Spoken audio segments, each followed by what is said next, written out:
Oligopistos, little faith, or little trust is a little bit more accurate, little trust.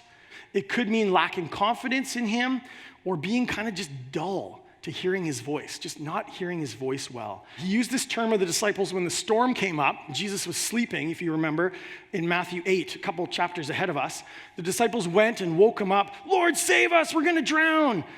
And he replied, you of little faith, why are you so afraid?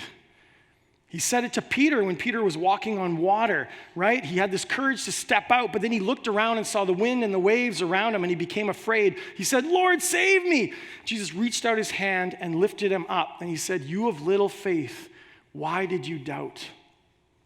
And so I think he is kind of calling them out, but at the same time, he's actually calling them to, right? And we hear this a lot in Scripture.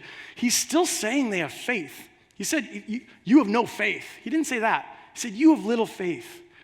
So he's recognizing there's faith. They have some trust, but sometimes only a little. And I think he recognizes our need to trust in him. He recognizes we need that, and he calls his disciples toward it.